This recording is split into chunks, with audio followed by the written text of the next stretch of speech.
Budgam assembly हल्के से national conference के नामजद उम्मीदवार हमारे सीनियर साथी साबका वजीर आगा सैयद महमूद साहब,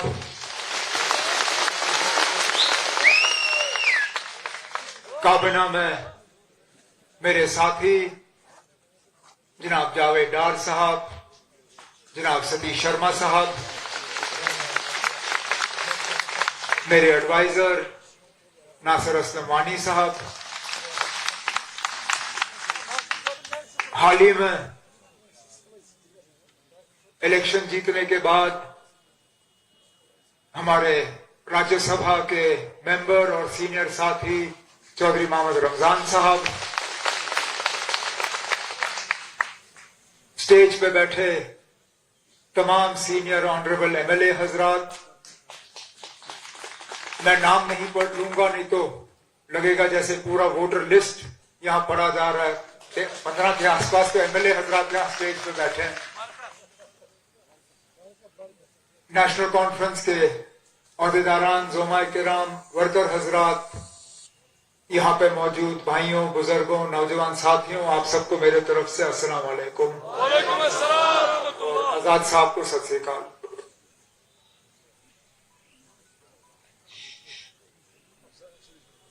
लगभग 13 महीने पहले ठीक इसी तरह बड़गाम के इंतखाबात में हमने यहां लोगों से वोट मांगे। वो इलेक्शन पूरे जम्मू कश्मीर का इलेक्शन था। उस इलेक्शन में लोगों ने अपने हुकूमत का फैसला करना था, वजीर आला का फैसला करना था। अल्लाह का शुक्र है कि वो इम्तिहान उसमें हमने कामयाबी हासिल की। उस इलेक्शन के दौरान हमने बहुत सी बातें की, लेकिन सबसे बड़ी बात जो हमने लोगों को ये कही कि सबसे ज्यादा अगर नुकसान किसी जमात ने जम्मू कश्मीर को पहुंचाया है वो बीजेपी है। हमारी शनाख्त, हमारा वजूद, पहचान, इज्जत, सारा कुछ हमसे लिया गया बिना हमसे पूछे। यहां तक कि जम्मू कश्मीर का नक्शा भी नहीं रहा। लद्दाख, करगिल अलग, जम्मू कश्मीर अलग। मुल्क भर में हमने देखा कि यूटी से रियासत बने। हम वो बदकिस्मत लोग हैं जो रियासत से यूटी बने। और हमने जगह जगह अपनी तकरीरों में लोगों से कहा कि अगर बीजेपी को बाहर रखना है, नेशनल कॉन्फ्रेंस को कामयाब करना बहुत जरूरी है। लोगों ने हमें एतमाद दिया और अल्लाह का शुक्र है हम अपने ईमान पे कायम रहे। क्योंकि इससे पहले भी ठीक इसी तरह एक जमात मैदान में निकली थी। झंडा उनका अलग था, निशान उनका अलग था, कयादत उनकी अलग थी, लेकिन नारा उनका यही था। 2014 में कलम दवात का निशान लोगों के सामने रखा और मरहूम मुफ्ती मोहम्मद सैयद साहब, अल्लाह मगफिरत करे उन्हें, वो और उनकी बेटी जगह जगह गए और कहा बीजेपी को बाहर रखने के लिए पीडीपी को जितवाना जरूरी है। लोगों ने दिल खोल के पीडीपी को वोट दिए, लेकिन काश वो अपने ईमान पे कायम रहते और बीजेपी को बाहर रखते, शायद आज हमारा ये हाल नहीं होता। बेईमानी की, लोगों के वोट के साथ धोखा किया और इलेक्शन के फौरन बाद जाके बीजेपी के साथ हाथ मिलाया। और वो कहते हैं लम्हों ने खता की, सदियों ने सजा पाई। आज अगर मैं यूटी का चीफ मिनिस्टर हूं बनिस्बत के रियासत का, इन लोगों की बदौलत। हुकूमत में रह के उन्होंने हमारे अंदर से जड़ काटने शुरू किए। जो जीएसटी का कानून लगा वो किसने लगाया? पीडीपी और बीजेपी की हुकूमत में। जो यहां सरफेसी का कानून लगा, जिसके तहत अब बड़े बड़े लोगों के मकान जो है वो बैंक कब्जा करने के लिए निकला हुआ है, वो कानून किसने लाया? इन्हीं लोगों ने। तो ऐसा भी नहीं है कि हमारी तबाही 2019 के बाद शुरू हुई। इन लोगों ने हुकूमत में रह के ही हमारी तबाही के लिए बुनियाद जो है वो डालनी शुरू की। आज वो लोग आपके हमदर्द बन के निकले हुए हैं। अभी तक उनके मुंह से मैंने ये अल्फाज नहीं सुने कि बीजेपी के साथ हाथ मिलाने के हम माफी मांगते हैं। इतना ही लोग सुनना चाहते हैं कि हां 2015 का उनका फैसला गलत था और वो उस गलती के माजरत खां हैं। आज तक नहीं।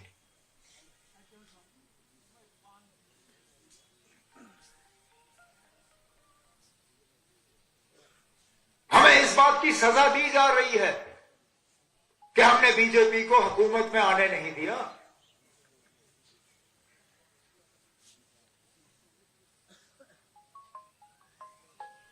अगर इनके साथ हमने हाथ मिलाया होता इलेक्शन के बाद, हमें रियासत का दर्जा अभी तक मिल गया होता। हमारे काम में कोई रुकावट पेश नहीं आती।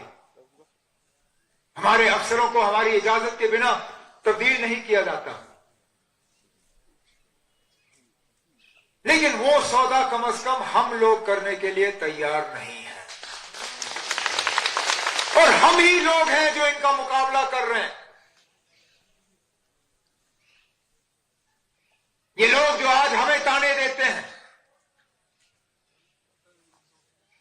जो सारे मिलके आज नेशनल कॉन्फ्रेंस को निशाना बनाते हैं, आप देखिए, चाहे वो पीडीपी का उम्मीदवार हो, चाहे वो अपनी पार्टी का उम्मीदवार हो, चाहे वो प्रेशर कुकर वाला हो, चाहे वो आजाद उम्मीदवार हो, हर किसी का निशाना अगर कोई है, नेशनल कॉन्फ्रेंस, उमर अब्दुल्ला, आगा महमूद साहब, और कोई नहीं। जैसे जम्मू कश्मीर की तबाही हमने की, तबाही करने वाले ये कमल के फूल वाले, और निशाना हम, क्योंकि इन कमल के फूल वालों का मुकाबला ही सिर्फ हम कर रहे हैं। पूछिए उन कलम दवात वालों से, जम्मू कश्मीर में आज एक इलेक्शन नहीं, 2 इलेक्शन हैं, एक बड़गाम में, एक नगरोटा में। जब पीडीपी का उम्मीदवार आपके पास आए, उनसे जरा पूछिए ना, नगरोटा में आपके उम्मीदवार का नाम क्या है? जब ये पीसी वाले, जब ये बैट वाले, जब ये प्रेशर कुकर वाले, जब ये दूसरे आते हैं वोट मांगने, उनसे कहो ठीक है ना, हम बड़गाम में आपको वोट देने के लिए तैयार हैं, जरा नगरोटा में अपने उम्मीदवार का नाम बताओ, हम आपको वोट आपके हवाले कर देंगे। इनमें से एक जमात ने भी बीजेपी के खिलाफ वहां अपना उम्मीदवार मैदान में नहीं उतारा है, नहीं उतारा है। वहां उम्मीदवार नेशनल कॉन्फ्रेंस का है, और वो सीट भी हम कांग्रेस को देने के लिए तैयार थे। 4 दिन लगे उनको फैसला करने में। रात के 12 बजे हमें वहां से फोन आया कि हम ये इलेक्शन नहीं लड़ेंगे, आप उम्मीदवार उतारो। उस दिन 3 बजे नॉमिनेशन का सिलसिला बंद हो जाना था। हमने रात के 12 बजे अपना उम्मीदवार तैयार करके सुबह सुबह उनके कागज तैयार करके भरवाए, क्योंकि हम चाहते थे कि कम से कम और कुछ नहीं तो बीजेपी का वहां नगरोटा में मुकाबला होना चाहिए। और ये लोग हमें ताने दें। इन्हीं लोगों की तो मिली भगत चल रही है। पता नहीं चलता सुबह किसके साथ है, शाम को किसके साथ है। खोलिए अपने फोन, देखिए वो रील। पीडीपी के उम्मीदवार हमारे एक साथी के बारे में क्या कहते हैं, देखिए फोन पे।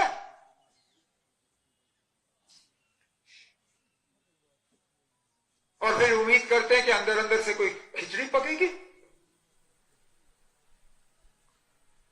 ये धोखे की सियासत हम नहीं जानते ना। हम जो हैं सो हैं, सही गलत इसका फैसला हम लोगों पे छोड़ते हैं। ये सही है कि बड़गाम के लोगों ने मुझे एमएलए के तौर पे चुना, इसलिए नहीं कि आपको मेरा चेहरा पसंद था, इसलिए कि आप चाहते थे कि कम से कम बड़गाम में कुछ काम हो, लोगों को थोड़ा फायदा पहुंचे, कम से कम हुकूमत का असर रसूख यहां तक पहुंच जाए।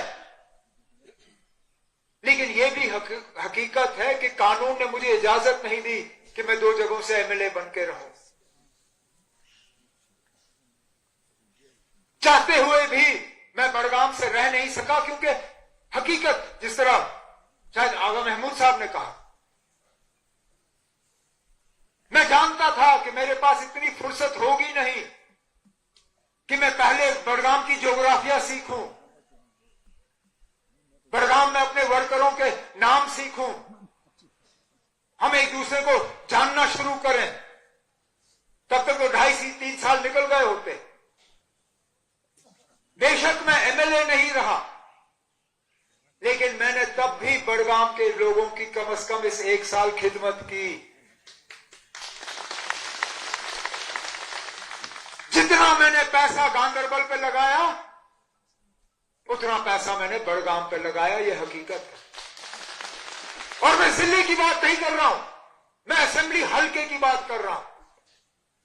सिर्फ बड़गाम असेंबली हलके में हमने कम से कम 110 करोड़ के नए काम जो है उठाए हैं सिर्फ 1 साल में।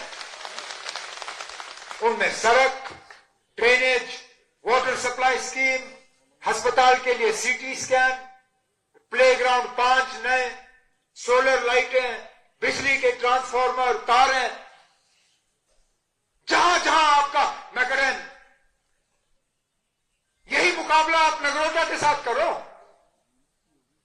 बीजेपी वालों ने तो उस सीट को नजरअंदाज ही किया।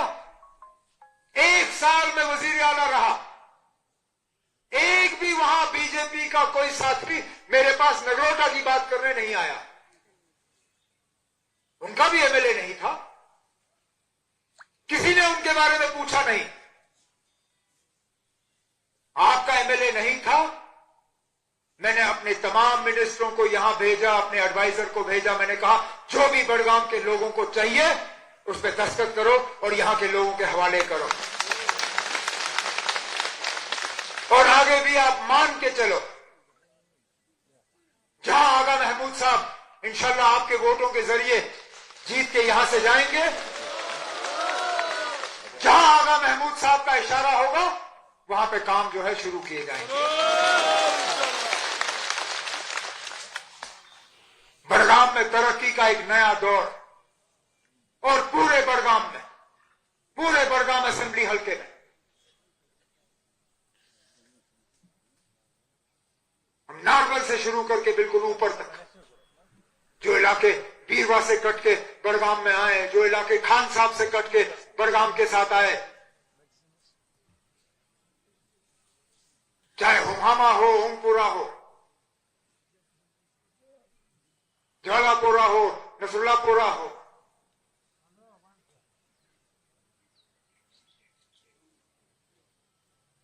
जहां पे भी, क्योंकि हम आए इसलिए। नासिर ने कामों की लिस्ट गिनवाई यहां पे, ये तो सिर्फ ऊपर का था। और कल से मैं कहता रहा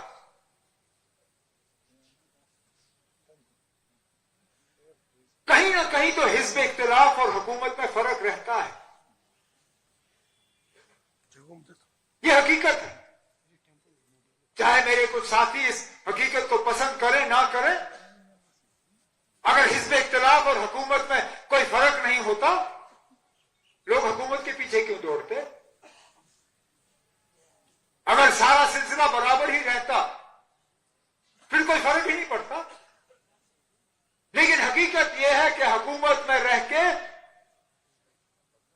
हिज़्ब इख्तिलाफ के मुकाबले काम ज्यादा होते हैं। मैं जानता हूं, मैंने हुकूमत में भी एमएलए का रोल अदा किया है, मैंने हिज़्ब इख्तिलाफ में भी एमएलए का रोल अदा किया है। हकीकत यह है कि जितना मैं गांधरबल के लिए एमएलए कर सका, उतना मैं बीरवा के लिए नहीं कर सका। बीरवा के लिए जो मैंने किया वो अपने साथियों से पैसे जमा करके किए। हर एक एमएलसी से, एक एक जो मेरे एमएलसी थे उनका तमाम, मुझे याद है मेरे एमएलए दोस्त सैफुल अमीर साहब और बाकी जो उस वक्त एमएलए थे, रोज मुझे शिकायत करते थे ना, हमें एमएलसी का कुछ नहीं मिलता, क्योंकि सारा मैंने ही कब्जा किया हुआ था। मजबूरी थी, हुकूमत की तरफ से हमें मिलता नहीं था। लेकिन आज हुकूमत है, और इसलिए मैं बार बार कहता हूं कि पिछली बार मुझे कामयाब करने का मैंने गांधरबल के लोगों का शुक्रिया किया एक यूनिवर्सिटी देके। इंशाअल्लाह बड़गाम के लोगों का भी मैं एक यूनिवर्सिटी देके शुक्रिया करूंगा। और तो और मैं चाहता हूं, क्योंकि कुछ फायदे हैं यहां बड़गाम में। हवाई अड्डा भी नजदीक है, रेलवे भी नजदीक है, बाईपास सड़क के जरिए हाईवे भी नजदीक है। यहां कश्मीर में एक नया क्रिकेट स्टेडियम बनना है ताकि इंटरनेशनल मैच हो, आईपीएल के मैच हो, एक क्रिकेट का एकेडमी बनना है। मुझे नहीं लगता है बड़गाम से बेहतर कोई जगह है उस नए क्रिकेट स्टेडियम और एकेडमी के लिए।